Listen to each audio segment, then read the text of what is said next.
आज की कहानी है कौन बड़ा कौन छोटा। एक बार की बात है, एक राजा का दरबार लगा हुआ था। उस दरबार में बड़े बड़े मंत्री आए हुए थे। बातों बातों में उनमें बहस होने लगी कि सबसे बड़ा कौन है।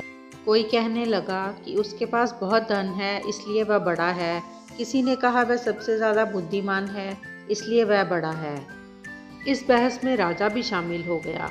राजा बोला कि ये पूरा राज्य तो मेरा है, तो यहाँ सबसे बड़ा मैं हूँ। तभी एक मंत्री बोला कि सेना और साम्राज्य के बिना राजा की कोई कीमत नहीं होती, तो राजा बड़ा कैसे। दरबार में हर कोई एक दूसरे को छोटा साबित करने में लगा हुआ था।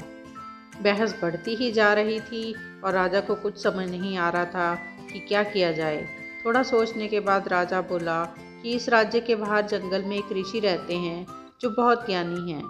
क्यों ना हम सब मिलकर उनके पास जाएं और उनसे पूछें कि इस संसार में सबसे बड़ा कौन है।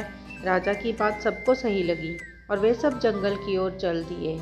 जंगल में पहुंचकर राजा ने सारी बात उस ऋषि को बताई। पूरी बात सुनने के बाद ऋषि बोले, आप सभी समझदार लोग हैं। मैं जो बात आपको बताऊंगा उसे जानने के बाद आप में से कोई भी दोबारा मुझसे मिलने ना आए। वे सब मान गए और बोला कि अब आप हमें बताएं कि हम सब में और इस पूरे संसार में बड़ा कौन और छोटा कौन। ऋषि बोले, इस संसार में बड़ा वही जो दूसरों को छोटा ना समझे। यह कहकर वे ऋषि अपनी तपस्या में लीन हो गए।